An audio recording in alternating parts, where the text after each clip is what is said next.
Hello दोस्तों, नमस्कार। आज का हमारा पहला चैप्टर होने वाला है मैग्नेटिज्म। मैग्नेटिज्म के बारे में आज हम जानेंगे। अपना फिजिक्स का पहला चैप्टर रहेगा। मैग्नेटिज्म को जानने से पहले हमको जानना पड़ेगा मैग्नेट क्या होता है। मैग्नेट के बारे में थोड़ी सी बात करते हैं। मैग्नेट होती क्या है। मैग्नेट एक ऐसा पदार्थ होता है जो लोहा, इसको आयरन बोलते हैं, और निकेल, लोहे और निकेल को अपनी ओर अट्रैक्ट करता है। लोहे और निकेल को अपनी ओर अट्रैक्ट करता है। और जब किसी मैग्नेट को, जैसे ये मैग्नेट है, इस मैग्नेट को अगर हम लटकाएंगे, फ्रीली लटकाएंगे, तो हमेशा ये उत्तर और दक्षिण दिशा की ओर लटकेगा। मतलब कि नॉर्थ और साउथ में ही लटकेगा ये इसकी कंडीशन रहेगी लटकने की। तो हम इसको मैग्नेट कहेंगे। अगर ये कंडीशन नहीं है तो ये मैग्नेट नहीं होगी। ठीक है, तो इसी को हम मैग्नेट कहते हैं। चुंबक तो क्या होता है, मैग्नेटिज्म क्या होता है, इसका जो गुण होता है अपनी ओर अट्रैक्ट करने का, या फिर उत्तर दक्षिण दिशा में लटकने का, अगर इसके अंदर ये गुण है तो ही ये मैग्नेटिज्म कहलाएगा। ठीक है, तो मैग्नेटिज्म के बारे में हम आगे चलते हैं। अब हम चलते हैं आगे। अब देखते हैं जो मैग्नेट होती है, ये हमारी मैग्नेट है कोई। ठीक है, तो ये बनी किस चीज़ की होती है। तो मैग्नेट हमेशा लोहे का ऑक्साइड होता है। ये आयरन का ऑक्साइड होता है। ये होता है आयरन का ऑक्साइड। इसको बोलते हैं मैग्नेटाइट। मैग्नेटाइट बोलते हैं इसको। मैग्नेटाइट का फॉर्मूला होता है Fe3O4। ठीक है, ये इसकी बनी हुई होती है मैग्नेट। ठीक, मैग्नेट के बारे में और बात करें तो जैसे ये हमारी मैग्नेट है कोई, तो इसमें हमेशा दो पोल होते हैं, नॉर्थ पोल और साउथ पोल। इसमें दो ही पोल पाए पाए जाते हैं। अगर कोई कहे इस मैग्नेट को काट दें यहाँ से, ठीक है, कटने के बाद भी ये दो टुकड़ों में हो गई, लेकिन इसमें पोल इसमें दो ही रहेंगे हमेशा। मैग्नेट में कभी एक पोल का कोई महत्व नहीं होता है। जैसे किसी मैग्नेट में अगर एक पोल पहली बात तो होगा ही नहीं, अगर होगा तो उसका कोई वैल्यू नहीं होगी उसकी कोई। मैग्नेट हमेशा ये होती है, दो पोल होने चाहिए उसमें हमेशा। दोनों पोलों की, जैसे नॉर्थ पोल है और साउथ पोल है, दोनों पोलों की स्ट्रेंथ हमेशा इक्वल होती है। जैसे अगर इसकी चार है तो इसकी भी चार ही होगी। इनकी कभी डिफरेंट नहीं होती स्ट्रेंथ, हमेशा सिंगल ही स्ट्रेंथ होती है दोनों की बराबर। और हम देखें इसमें अगर मैग्नेट के बारे में, जैसे ये मैग्नेट है, इसका एक पोल हो गया नॉर्थ, एक हो गया साउथ। इनकी स्ट्रेंथ हमेशा सबसे ज़्यादा इनमें पावर होती है इनके कॉर्नर्स पे, नॉर्थ पोल और साउथ पोल पर। इनके पोलों पर सबसे ज़्यादा पावर होती है, बीच में सबसे कम पावर होती है इनके। और जो चुंबक होती है, इसका जो स्ट्रेंथ होती है, प्रबलता बोलते हैं इसको हिंदी में, प्रबलता।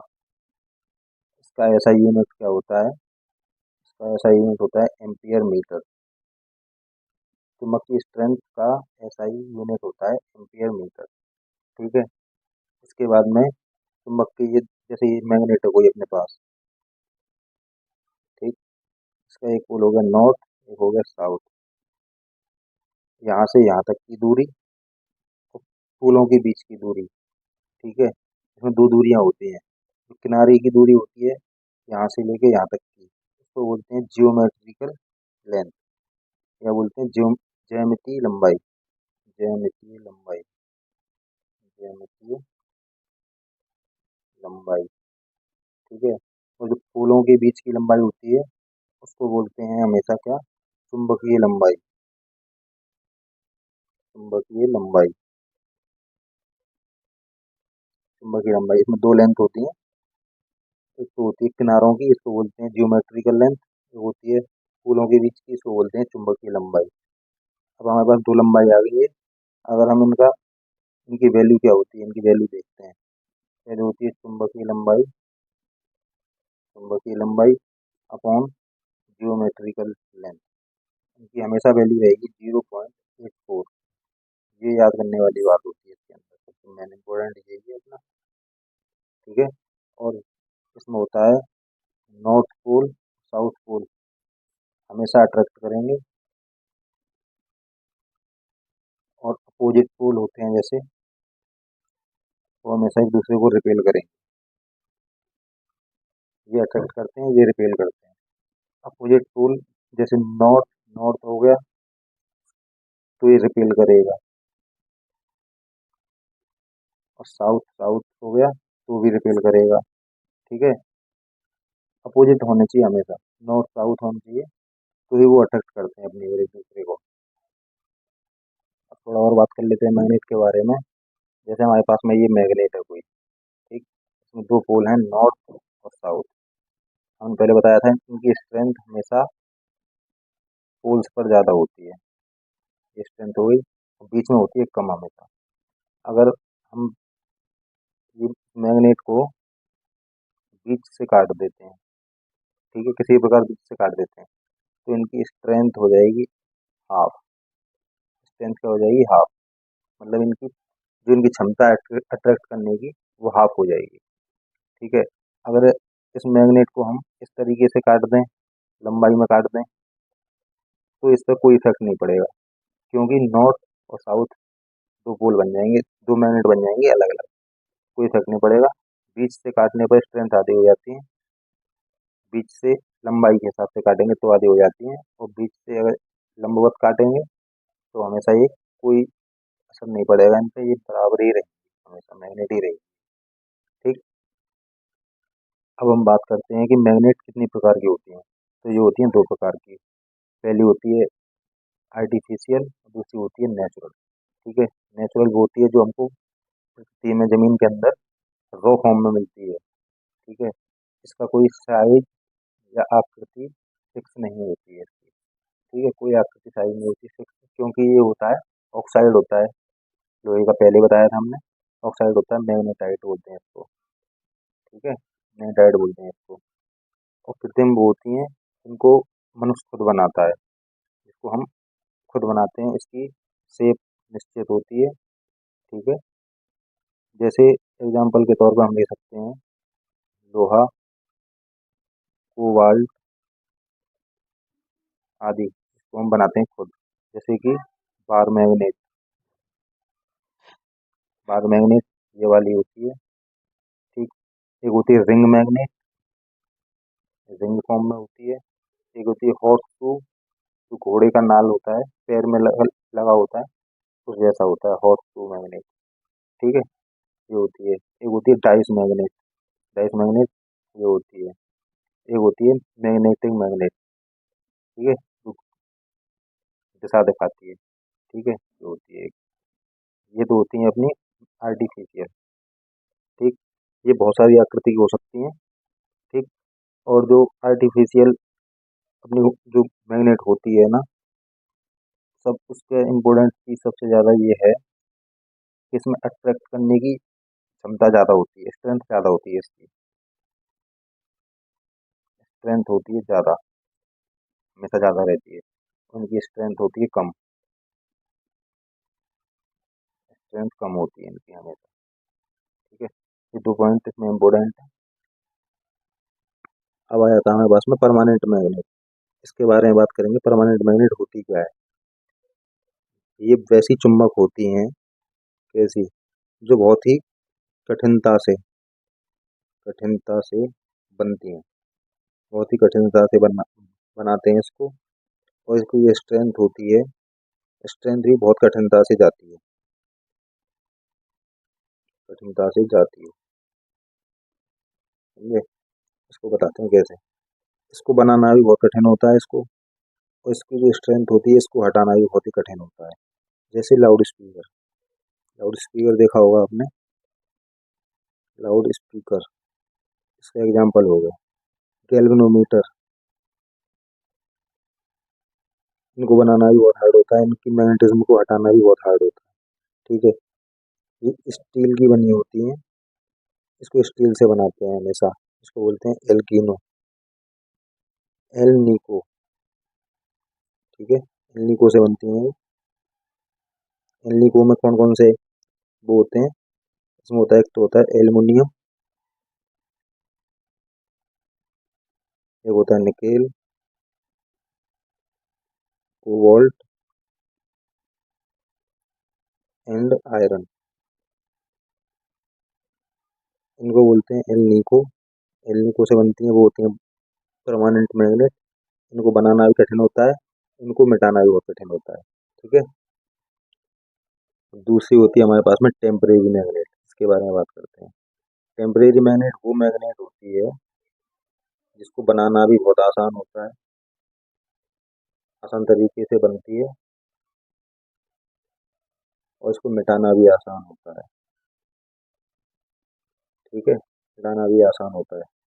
ये काहे की बनती है? ये बनती है सॉफ्ट आयरन से। सॉफ्ट आयरन से बनता है, मेड बाई सॉफ्ट आयरन। ठीक है। जैसे कि इसका एग्जांपल देखें हम, तो आपने डोरबेल देखी होगी, डोरबेल। ठीक, डोरबेल इसका एक तो एग्जांपल हो गया। दूसरा एग्जांपल हो गया इसका डायनेमो। और इसमें तब तक ही मैग्नेटिज्म रहता है जब तक कि इसमें करंट हम देते रहेंगे। जैसे ये हो गया डायनेमो, ये इसकी कोयल हो गई, ये हो गया इसका आर्मेचर। इसमें जब तक हम करंट देंगे तभी तक इसमें मैग्नेटिज्म रहेगा इसके अंदर। करंट बंद कर देंगे, इसका मैग्नेटिज्म खत्म, तो मतलब मैग्नेट भी खत्म। समझ गए? इसी को बोलते हैं टेम्परेरी मैग्नेट। इसको कुछ कुछ ही समय के लिए बनाया जाता है इसको। अब बात करते हैं चुंबक का हम टेस्ट कैसे करेंगे मैग्नेट का, कि ये मैग्नेट है या नहीं। ये भी तो इम्पोर्टेंट सवाल हो गया अपने लिए। मैग्नेट का टेस्ट कैसे करते हैं हमेशा। मैग्नेट का टेस्ट कैसे करते हैं, इसके लिए हम देखते हैं, एक मैग्नेट को मैग्नेट होने के लिए हमेशा नॉर्थ और साउथ पोल होने चाहिए, और रिपेल करने की क्षमता होनी चाहिए, रिपल्सन होना चाहिए। तो वो मैग्नेट है, था मैग्नेट नहीं होगा। ठीक है। इसका टेस्ट होता है, सबसे इम्पोर्टेंट होता है इसमें रिपल्सन का गुण होना चाहिए मैग्नेट के अंदर। अट्रैक्ट का हो या ना हो, रिपल्सन का होना चाहिए पहले, सबसे मेन इम्पोर्टेंट रिपल्सन होता है इसके अंदर। ठीक। इसी चैप्टर में कूलम्ब्स लॉ भी आता है, इसको देखते हैं कूलम्ब्स लॉ होता क्या है। एक साइंटिस्ट थे कूलम्ब, इन्होंने एक M1 और M2, ये M1 M2 क्या है, ये किसी मैग्नेट की स्ट्रेंथ है। एक की होगी M1, एक की होगी M2, इनके बीच की दूरी को डिनोट करेंगे हम R से। ठीक है। तो इस इनके दोनों के बीच में लगने वाला फोर्स, फोर्स कोई हो सकता है रिपल्सन का या फिर अट्रैक्शन का। ठीक है। तो फोर्स क्या होता है, इन्वर्सली प्रोपोर्शनल होता है M1 M2 upon R square. इसका फॉर्मूला ड्राइव करेंगे तो फोर्स बराबर हो जाएगा म्यू नॉट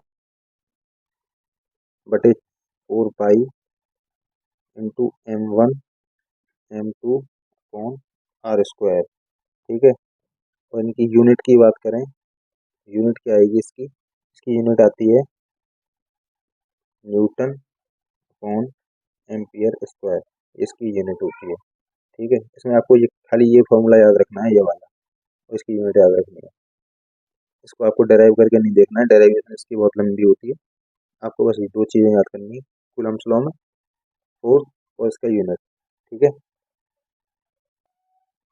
इसी में एक छोटी सी हेडलाइन है, angle of dip. Angle of dip. ठीक है। जैसे कि हम देख रहे हैं, ये हमारी पृथ्वी है। ठीक है। यहाँ होता है नॉर्थ पोल, यहाँ होता है साउथ पोल। इसके बीचों बीच से रेखा जाती है, जिसको बोलते हैं विषुवत रेखा। विषुवत रेखा। ठीक है। एक लाइन यहाँ से भी ड्रॉ होती है बीचों बीच से, और इन दोनों का यहाँ पे राइट एंगल बनाएंगे। ठीक है। तो एंगल ऑफ डिप क्या होता है, विषुवत रेखा के लिए तो एंगल ऑफ डिप हो गया 0। विषुवत रेखा के लिए हो गया एंगल ऑफ, ये हो गया 0। और ये वाली जो रेखा है अपने पास, इसके लिए होता है हमेशा 90 डिग्री। इसमें छोटा सा कॉन्सेप्ट बस यही है, विषुवत रेखा के लिए 0, फूलों के लिए 90 होता है एंगल ऑफ डिप। इसमें और कुछ नहीं है, इसमें यही होता है। अब हम बात कर लेते हैं मैग्नेटिक फील्ड क्या होता है। मैग्नेटिक फील्ड, जैसे हमारे पास में कोई मैग्नेट है, इसके दो पोल हो गए नॉर्थ और साउथ। इसके चारों तरफ जहां तक कोई आयरन का पार्टिकल मैग्नेट का फील्ड फोर्स अपने ओर महसूस करेगा, जहाँ तक भी करेगा, जितना भी दूरी तक मैग्नेट से निकलेगी, जितना भी फील्ड में मैग्नेट का असर रहेगा, उसी को बोलते हैं मैग्नेटिक फील्ड। ठीक है। मैग्नेटिक फील्ड की इसकी मैग्नेटिक फील्ड का एसआई यूनिट क्या होता है? एसआई यूनिट होता है इसका टेस्ला। टेस्ला इसकी यूनिट आपको याद रखनी है। मैग्नेटिक फील्ड की यूनिट होती है टेस्ला। और सीजीएस में अगर हम देखें इसको, सीजीएस में क्या यूनिट होती है? सीजीएस में होती है इसकी यूनिट गॉस। गॉस इंग्लिश में बोलते हैं GAUE, इसको बोलते हैं गॉस सीजीएस में। ठीक है। अब हम देखें एक टेस्ला बराबर कितना गॉस होता है? 10⁴ गॉस। ये यूनिट याद कर लेना, इंपॉर्टेंट यूनिट है सीजीएस खाली। और एक टेस्ला बराबर 10⁴ गॉस। अब हम देखेंगे मैग्नेटिक लाइंस ऑफ फोर्स। जैसे ये हमारे पास में एक मैग्नेट है, तो इसमें हमेशा नॉर्थ से निकलेंगी ये लाइंस, नॉर्थ से निकलती हैं और यहाँ पे साउथ से एंटर करती हैं मैग्नेट के अंदर। मतलब कि इसकी डायरेक्शन मैग्नेट के बाहर क्या होगी? मैग्नेट के बाहर, मैग्नेट के बाहर इन लाइंस की डायरेक्शन होती है नॉर्थ से साउथ। उत्तर दिशा से निकलती है, दक्षिण दिशा से मैग्नेट के अंदर प्रवेश करती हैं। और मैग्नेट के अंदर आप देख सकते हैं साउथ से उठेंगे और नॉर्थ से बाहर निकलेंगे। मैग्नेट के अंदर होती है साउथ टू नॉर्थ। ये इम्पोर्टेंट बात है, हमेशा याद रखना। मैग्नेट के बाहर उत्तर से निकल के दक्षिण दिशा, और मैग्नेट के अंदर दक्षिण से उत्तर की ओर। अब इसमें एक लास्ट टॉपिक बचता है जो कि एनसीईआरटी से लिया गया है, right hand thumb rule. Right thumb rule.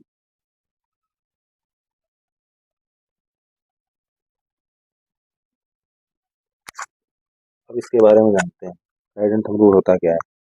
यदि हाथ की पकड़ में होने वाले रैखिक तार चालक की कल्पना करते हैं जैसे हम, तो जो हमारा अंगूठा होता है, जो अंगूठा होगा थंब, वो तो हमेशा धारा को दर्शाएगा कि धारा किस दिशा में धारा को बोलते हैं करंट। करंट की डायरेक्शन बताता है, करंट की डायरेक्शन, करंट की दिशा बताएगा हमेशा ये अंगूठा होता है जो हमारा। और जो उंगलियां होती हैं हमारी, वो क्या बताती हैं? चुंबकीय क्षेत्र रेखाओं की दिशा बताती हैं। जो 4 उंगलियां होती हैं, उंगली, ये बताती हैं हमारी चुंबकीय क्षेत्र रेखाएं की दिशा। मतलब कि मैग्नेटिक फील्ड की डायरेक्शन क्या है, ये बताती है। अब इसमें लास्ट हम कुछ पॉइंट की बात कर लेते हैं जो कि एनसीईआरटी में भी दिए हुए हैं आपके। सबसे पहले चुंबक। चुंबक का सबसे पहले आविष्कार कहाँ पर हुआ था? मैग्नीशिया नामक स्थान पर। मैग्नीशिया। सबसे पहले चुंबक मैग्नीशिया नामक कोई देश है, वहां पर इसका आविष्कार किया गया था मैग्नेट का। ठीक है। तो मैग्नेट से निकलने वाली रेखाएं, जैसे ये रेखाएं होती हैं, ये कभी भी एक दूसरे को काटती नहीं है, काटती नहीं, एक दूसरे को कभी काटती नहीं है ये रेखाएं, एक दूसरे को हमेशा एक दूसरे के समानांतर पैरेलल होती हैं ये रेखाएं। ठीक है। जो चुंबक जितना अधिक प्रबल होगा, उस पर लोहे के कण उतने ही ज्यादा चिपकेंगे। जितनी ज्यादा इनकी स्ट्रेंथ होती है, उतने ही ज्यादा ये आयरन को अपने ओर अट्रैक्ट करता है। ठीक। आपका चैप्टर ये फिनिश हो गया।